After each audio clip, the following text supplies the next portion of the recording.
ब्रह्मा जी ने बताया महाराज प्रियव्रत अपने पुत्र अग्निंद्र को राज देकर के सन्यासी हो गए। अग्निंद्र के एक पुत्र हुआ जिसका नाम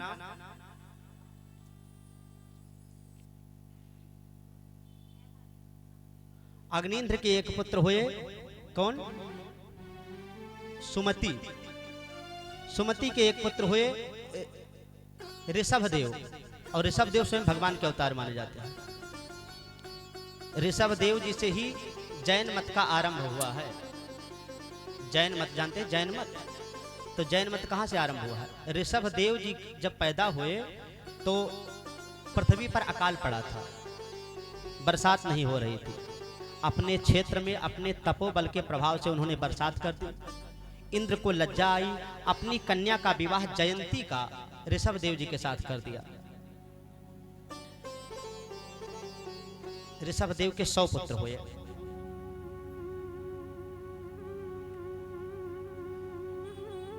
सौ पुत्र में से सबसे बड़े पुत्र कौन है जानते हो?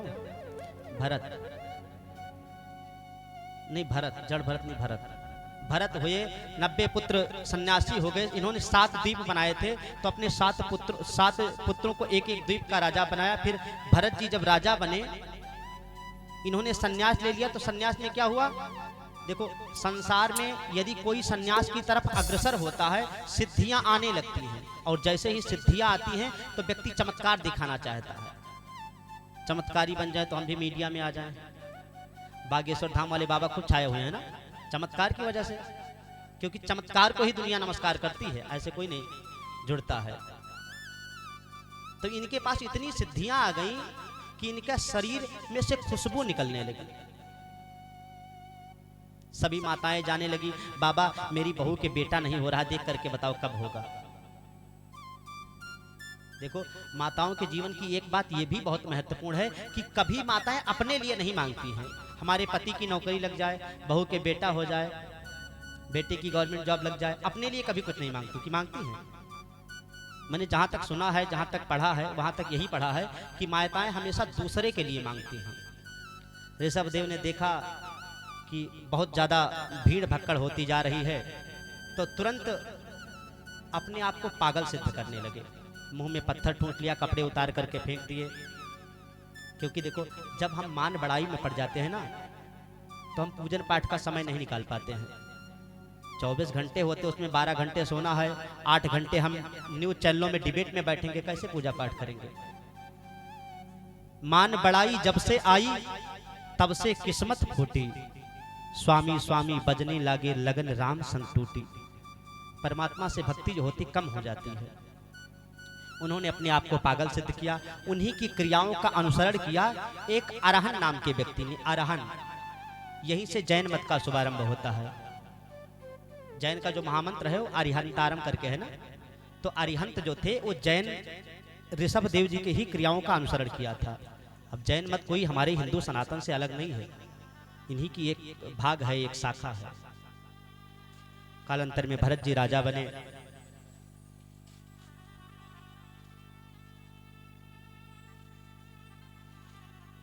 राज्य सत्ता काफी दिन चलाने के बाद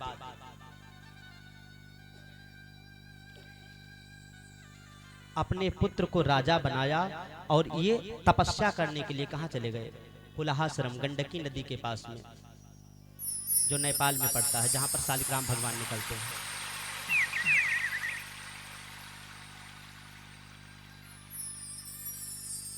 संसार में सबसे महत्वपूर्ण है कि हम आसक्ति से परे हो जाएं।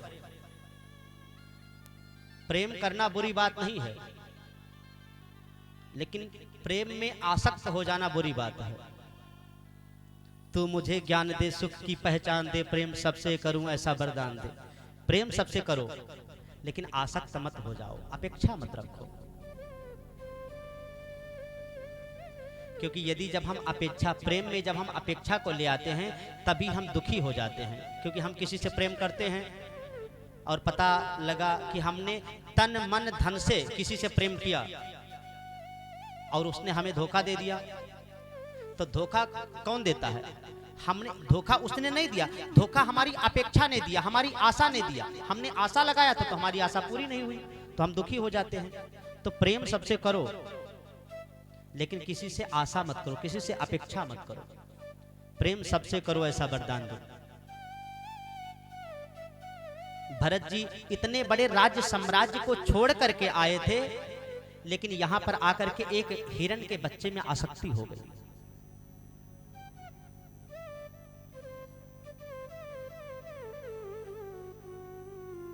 संध्या का समय था, गंडकी नदी में स्नान करके संध्या बंदन कर रहे थे।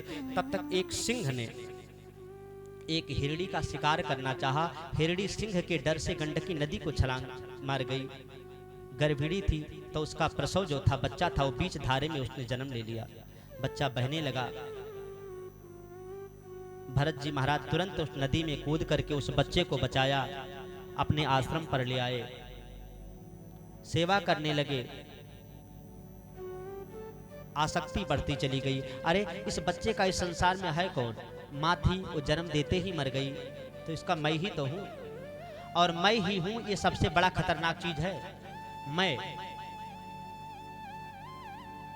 कुशल कुशल पूछते जग में, कबीरदास जी कहते हैं, कुशल कुशल पूछते जग में, कुशल रहा न कोई, माया मोई न मन मुआ।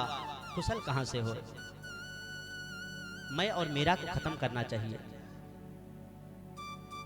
अरे संसार में पता नहीं कितने लोग हैं, सब हमारे द्वारा पालित पोषित हैं क्या? परमात्मा ने उसके प्रारब्ध में लिखा था, ऐसा हुआ। अब इसका मतलब ये नहीं कि हम किसी की मदद करते हैं तो हमारी वजह से वो जीवित है, ऐसा नहीं है। किसी जन्म का होगा कोई कर्जा, हम दे रहे हैं उसको। इनके मन में आसक्ति हो गई कि इस मृग के बच्चे का संसार में कोई नहीं है। तपस्या करने बैठते तो जो माला 100 होती थी अब 50 हो गई। मृग का बच्चा आकर के पीछे से चाटने लगता, डांट देते तो भोला बन करके बैठ जाता। लगता अरे इस बच्चे का है ही हमारे सिवा कौन। और एक दिन हिरणों का झुंड आया, बच्चा चढ़ा गया। उसी की तड़प में, उसी की याद में तड़पते तड़पते महाराज भरत का देहांत हो गया। इस पांच भौतिक शरीर को त्याग दिया। और शास्त्र कहते हैं अंते यामति सागति, मृत्यु के समय पर आपकी जो इच्छा होती है वही बनना पड़ता है हमें। तो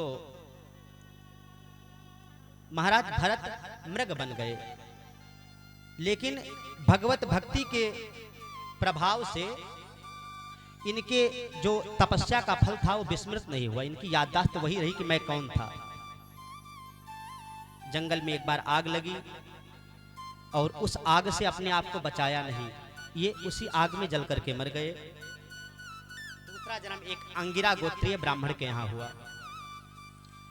अब इन्होंने पहले से अपने आप को पागल सिद्ध करने का सोच रखा था कि अब मैं पागल सिद्ध कर लूंगा। देखो संसार में जब तक आप उपयोगी बने रहोगे तब तक संसार आपका उपयोग करता रहेगा। कितना भी आप बचना चाहो तो कोई छोड़ेगा नहीं।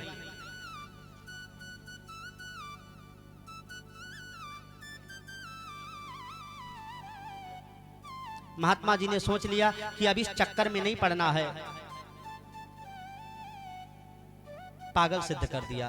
पिताजी ज्योतिषी से देखा, बहुत विद्वान होना चाहिए, लेकिन इसके अंदर तो जड़ता भरी पड़ी है। इनका नाम ही रख दिया जड़ भरत। घर पे कोई काम नहीं करते, खेत की रखवाली के लिए भेज दिया भाइयों ने। पिताजी का देहांत हो गया तो खेत पर गए रखवाली करने, लेकिन हुआ क्या, राम की चिड़िया राम का खेत, खाओ रे चिड़िया भर भर पेट। भाइयों ने भगा दिया। अरे मैं तुम्हें खेत की रखवाली के लिए भेजता हूं कि खेत को और खिलाने के लिए, नुकसान करने के लिए। बेचारे चल दिए भटकते हुए। एक डकैतों के सरदार ने नरबली की, मैया काली को नरबली की मन्नत मांग रखी थी। कोई मिला नहीं, बाबा जी जा रहे थे। बाबा जी को पकड़ लिया और जा करके बढ़िया भोजन पानी मालपुआ खिलाया, नहलाया धुलाया, तिलक चंदन लगा करके माला पहला करके बिठाया काली मैया के चरणों में। और जो ही तलवार निकाली, बाबा बोले ये क्या? बोले जिस प्रकार से प्रेम से मालपुआ पाए हो ये भी स्वीकार करो। प्रेम से बोले राधे राधे। बाबा के मन में तनिक भी ग्लानि नहीं हुई, चिंता नहीं हुई। जो प्रभु की इच्छा, जो ईश्वर की इच्छा। लेकिन मैया काली से ये बर्दाश्त नहीं हुआ कि ये अज्ञानी लोग एक ब्रह्म ज्ञानी को हमारे चरणों में भेंट चढ़ाने जा रहे हैं, बलि चढ़ाने जा रहे हैं। काली मैया अपनी मूर्ति से प्रकट होकर के और सभी डाकुओं को मार डाला। सहस्रोच्चाट शैव देवी भद्रकाली प्रसिद्धति, भद्रकाली मैया ने प्रकट होकर के सबको मार डाला। बाबा उठ करके अपने शरीर को झाड़ करके पुनः चल दिए। पहले कोई चिंता नहीं थी, अब भी कोई धन्यवाद नहीं। काली मैया का धन्यवाद नहीं करते हैं कि मैया आपने हमारा बहुत कार्य कर दिया, मुझे बचा लिया, धन्यवाद भी नहीं किया। जो प्रारब्ध है वो तो भोगना ही पड़ेगा। अरे मैं शरीर के साथ में प्रारब्ध लेकर आए हूं, भोगना पड़ेगा। बाबा जा रहे थे, रास्ते में सिंधु सौबीर देश का एक राजा जिसका नाम था रहुगढ़, रहुगढ़ आ रहा था। उसका एक कहार बीमार पड़ गया। राजा ने कहा कि देखो सारी प्रजा जो है वो हमारी सेवक ही तो है, किसी को भी हमारी पालकी में लगा दिया जाए। कहार को हटा करके और तो कोई मिला नहीं, बाबा जी मिले, बाबा जी को ही पालकी में जोत दिया गया। बाबा जी ने कोई भी विरोध नहीं किया, कह रहे हम ब्रह्मज्ञानी हैं, महात्मा हैं, मुझे पालकी में लगा रहे हो, एक बार भी नहीं कहा। हम लोग तो अपमान के चक्कर में थोड़े थोड़े में भी भड़क जाते हैं ना, यहाँ कहीं पर भी गए हैं और थोड़ा सा लगा कि हाँ हमें कोई अनदेखा कर रहा है, इग्नोर कर रहा है, तो हम नाराज हो जाते हैं, भैया बुलाया क्यों, जब इग्नोर करना था तो बुलाया क्यों?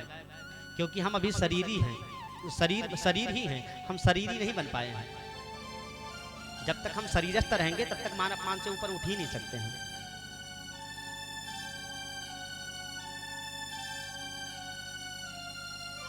बाबा जी को जोत दिया, बाबा अपनी मस्ती में जा रहे हैं। आगे एक चींटा आया। देखो कहारों की जो गति होती बहुत तीव्र होती, बहुत तेज। अब तो गाड़ियों में जाते हैं लोग दूल्हा उल्हा, नहीं तो पहले कहारों से बहुत दूर दूर से दूल्हा दुल्हन लाए जाते थे, तो उनकी स्पीड बड़ी तेज होती थी। कहार तेज तेज चल रहे हैं, बाबा जी को आगे लगा दिया। आगे कोई चींटा आया, बाबा छलांग लगा गए। अब बताओ पालकी में लगा हुआ कहार यदि छलांग लगाएगा तो पालकी में बैठे व्यक्ति की क्या हालत होगी?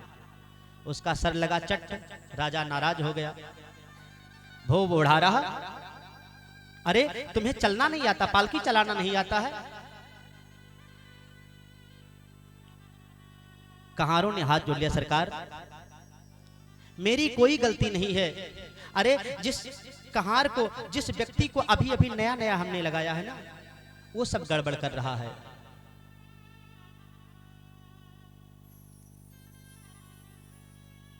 अयम अधुनैव नियुक्तोपि न त्रुतम ब्रजति, ये सही से नहीं चल रहा है, गड़बड़ कर रहा है। राजा ने नीचे देखा तो हट्टे कट्ठे थे, देख करके व्यंग की बाण चला। ओहो 2 हड्डी का है, बहुत दुबला पतला है, व्यंग के बाण चला रहे हैं। अरे तुम लोग तो अभी अभी लगे हुए, बेचारा इतना दूर से पालकी लेकर आ रहा है, थक गया होगा। भरत जी को कोई फर्क नहीं पड़ा। थोड़ी दूर फिर गए आगे, फिर कोई चींटी आई, फिर छलांग लगा दिए। अब राजा का सर लगा तो राजा बहुत गुस्सा हो गया और डांटने लगा, करूं चिकित्साम दंड पाणी, मैं तुम्हारी अभी चिकित्सा करूंगा। अरे जानबूझ करके गड़बड़ कर रहे हो।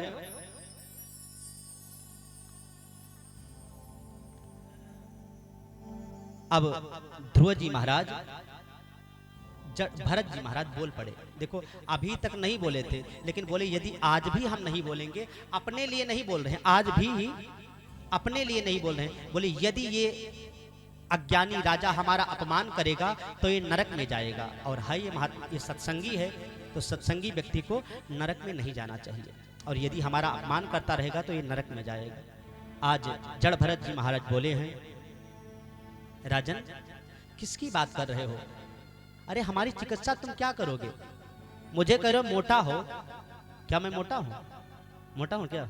नहीं। बोली मोटे पतले की कौन सी बात कर रहे हो? अरे मोटा होना पतला होना ये तो शरीर का धर्म है, मैं तो शरीर नहीं हूं, मैं तो आत्मा हूं। जब राजा रहुगढ़ ने ऐसे दिव्य उपदेश की बातें सुनी तो पालकी से नीचे कूद आया, देखा कंधे पर जनेऊ है। सरकार बहुत बड़ी गलती हो गई। अरे ऐसा लगता है कि आप ब्राह्मण हो। बोले हाँ ब्राह्मण है, लेकिन डरने की बात नहीं, मैं खतरनाक ब्राह्मण नहीं हूं। ये मैं नहीं कह रहा हूं, ये जड़ भरत जी ने कहा है। राजा रहुगढ़ ने कहा कि देखो मैं संसार में किसी से भी नहीं डरता हूं, ना हम विशंके सुरराज वज्रान त्रयक्ष शूलात यमस दंडात ना नर्ग सोमाजित वित्त पात्रा प्रथम चके ब्रह्म कुला बमानात। मैं यदि डरता हूं तो किससे? सिर्फ ब्राह्मणों से डरता हूं, क्योंकि और कोई जो होता है कदाचित अपने दुश्मन को ही मारता है, लेकिन ब्राह्मण यदि क्रोधित हो जाए तो क्या कर सकता है? कुछ कहा नहीं जा सकता।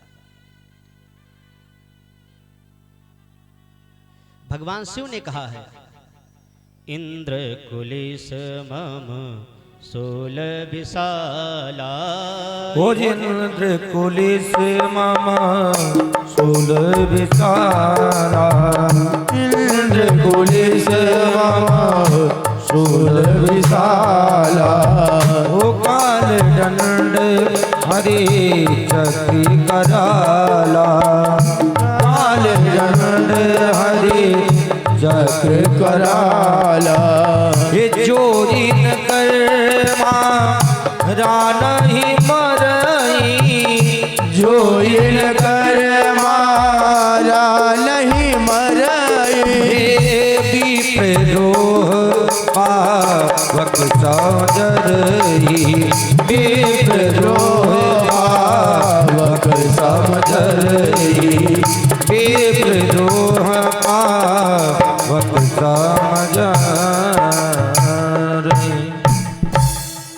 इंद्र कुलिस मम शूल विशाला, काल दंड हरि चक्र कलाला। जोई निकर मारा नहीं मरई, विप्रद्रोह पावक समझरई। यदि ब्राह्मण से द्रोह करता है तो उसी प्रकार नष्ट हो जाता है, जैसे भयानक अग्नि पूरे जंगल को जला करके नष्ट कर देती है। दंडकारण्य, दंडकारण्य तो जानते हैं ना आप लोग, राम जी गए थे वहां, काफी दिन रहे भी थे।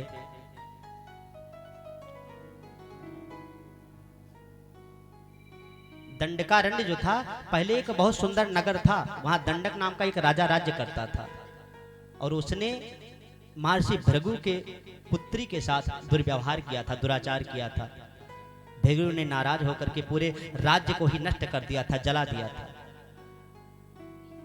और जब राम पुनः दंडकारण्य में गए तो फिर वहां की भूमि हरी भरी हुई थी। दंडक बन निवास प्रभु करहूं, उग्र साप मुनि बरकर हरहूं। जो उनके तेज का श्राप है, जो उनके क्रोध है, उसका हरण कर लीजिए, नष्ट कर दीजिए। तब राम वहां गए थे। तो यदि ब्राह्मण क्रोधित हो जाता है तो क्या कर दे, कुछ कहा नहीं जा सकता। बोले राजन, घबराने की बात नहीं, तुम अपना निश्चिंत होकर के कहो,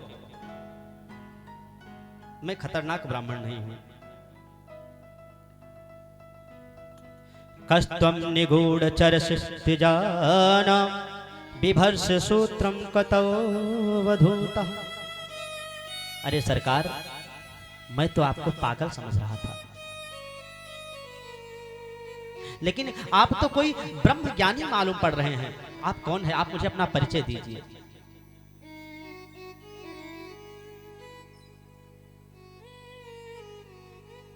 भरत जी महाराज कहते हैं, राजन, मैं अंगिरा गोत्रीय ब्राह्मण हूं, लेकिन मेरे परिचय देखो, तुम कहां जा रहे हो, किस लिए जा रहे हो, मैं कौन हूं, इससे क्या मतलब। आपको जो काम की बात है वो पूछो कि तुम चाहते क्या हो। बोले सरकार, मैं बस एक बात पूछना चाहता हूं कि आपने कहा कि मैं शरीर नहीं हूं, मैं शरीरी हूं। शरीर मोटा होता है, पतला होता है, खाता है, पीता है, मर जाता है। आपने कहा कि यदि आप दंड देंगे तो शरीर को दंड देंगे, और मैं तो आत्मा हूं। तो क्या सरकार, आत्मा शरीर के बीच नहीं रहती है क्या? शरीर के लिए तो कहा गया है, नैनम छिंदत शास्त्राणी, नैनम दहति पावका, न चाक्लेदयन्त्यापो न शोषयति मारुता।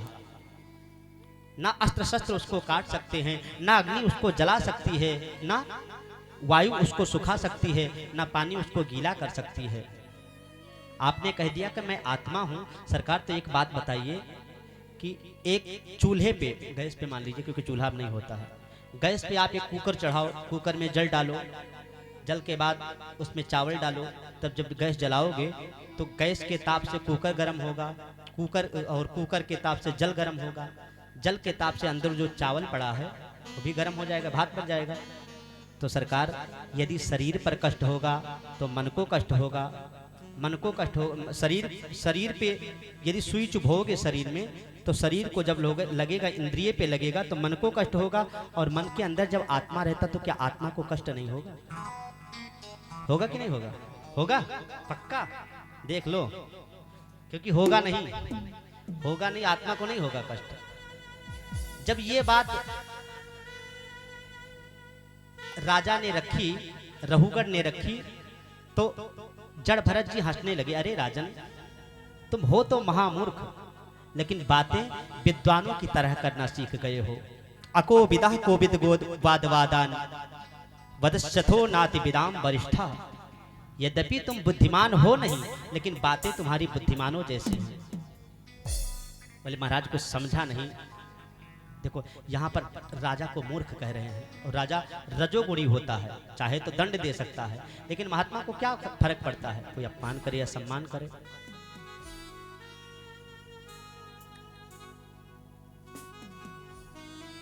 बोले प्रभु मेरे इस संदेह का निवारण करो। बोले राजन, जो तुमने बात कही है ये सारी चीजें सावयव है। सावयव मतलब समझते हैं? साकार हैं। अरे भाई ये तस्वीर है तो ये साकार, इसको आप छू सकते हो, गले लगा सकते हो, घर ले जा सकते हो, माला पहना सकते हो, कुछ भी कर सकते हो, प्रत्यक्ष है। तो जो आपने दृष्टांत दिया ये सारे सावयव हैं। आग्नि जलाया, कुकर रखा, पानी डाला, चावल डाला, तो सारी चीजें छू सकते हो, देख सकते हो, सब कुछ कर सकते हो, लेकिन घटा कहाँ रहे हो? आत्मा के साथ। क्या आत्मा को आपने देखा है? देखा कि नहीं? नहीं देखा है। तो फिर जब नहीं देखा है तो फिर देखने वाली चीज और ना देखने वाली चीज को एक साथ में कैसे परिभाषित कर सकते हो? बोले राजन, आत्मा का कोई अपना स्वरूप नहीं होता है। अब आत्मा को कही जैसे आत्मा कैसी है? आकाशवत है। आकाश को कहे कि मैंने आकाश को टुकड़े टुकड़े कर दिए, तो क्या आकाश को आप टुकड़े टुकड़े कर सकते हो? आकाश को मैंने जला दिया तो जला सकते हो, सुखा दिया सुखा सकते हो, गीला कर दिया गीला कर सकते, नहीं कर सकते हो। तो अर्थात आत्मा जो है वो आकाशवत है, और उसको ना कोई गीला कर सकता, ना कोई सुखा सकता है, ना कोई तोड़ काट सकता है। तो इसलिए तुमने जो उदाहरण दिया वो सावयव थी, और जिसके साथ घटाया वो निर्यव था, आकार रहित था, अवयव रहित था। इस प्रकार उनके संदेह को दूर किया। और देखो बाद में उन्होंने बताया कि मैं कौन हूं। बोले जिस भारत की तुम बात कर रहे हो, इस भारत का नाम भारत क्यों पड़ा था? भरत जी के नाम से ना। तो बोले जिस भारत में सिंध सौबीर के राजा तुम हो ना, इस पूरे चक्रवर्ती सम्राट मैं था भरत। सम्राट भरत का नाम सुना है? तो उन्होंने कहा हाँ सरकार सुना है। तो बोले वो भरत मैं हूं। देखो कई बार ऐसा होता है कि हम यहाँ कथा कर रहे हैं और कोई यहाँ आकर के काफी विद्वान बैठ जाए, और देखो मैं कोई ज़्यादा पढ़ा लिखा नहीं हूँ, अलग बात है, मैं अपनी व्यक्तिगत बात नहीं कर रहा हूँ, मैं सार्वभौम बात कर रहा हूँ।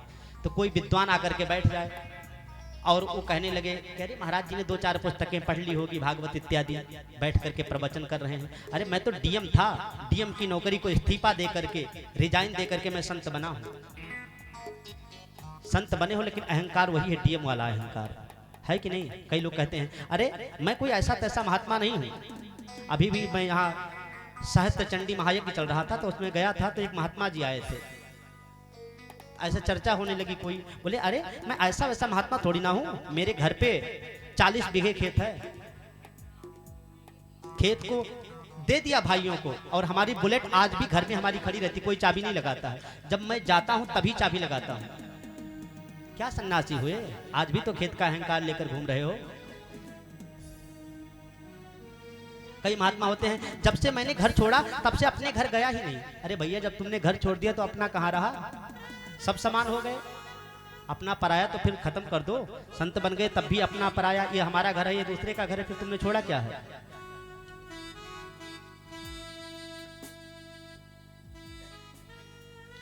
बोले जिस भारत में, इस भारत का मैं राजा था। और मैंने अभी बताया क्या कि कोई डीएम, एसडीएम या कोई बड़े पद वाला आ जाए तो बोलेगा पंडित जी थोड़े से किताबों को पढ़ करके प्रवचन देने लगे, मैं तो डीएम के पद से इस्तीफा दे करके आया हूँ। यदि अब वही उनको यदि कोई बताए कि पंडित जी की डिग्री तुमसे भी बड़ी है, ये तो सुप्रीम कोर्ट के जज थे, तो उसको लगेगा कि हाँ यार मैं तो अपने आप को ही बड़ा समझ रहा था, लेकिन ये मेरे से भी बड़े पद के हैं। अब सिंधु सौबीर देश का राजा जो था रहुगढ़, उसका अभिमान जो विगलित होकर के बह गया। बताओ, मैं छोटे से राज्य का राजा हूँ, इतना अहंकार लिए फिर रहा हूँ, और ये तो पूरे भारत के राजा थे। भरत है चक्रवर्ती सम्राट, इनके चरणों में मस्तक झुकाया। सरकार थोड़ा भूगोल खगोल के बारे में बताइए। उन्होंने बताया पूरा कि ये पृथ्वी जो है 14 भुवनात्मक ये है, 50 करोड़ योजन का लंबाई चौड़ाई में 14, 7 भुवन ऊपर है 7 नीचे। ऊपर के क्या है, नीचे क्या है, जानते हैं कोई? नहीं जानते हैं। नीचे है अतल वितल सुतल तलातल महातल रसातल पाताल। ऊपर भू भुआ स्व जना महा तपा सत्य, 7 ऊपर 7 नीचे। ये एक ब्रह्मांड की 50 करोड़ योजन की लंबाई होती है, और ऐसे ऐसे पता नहीं कितने ब्रह्मांड हैं।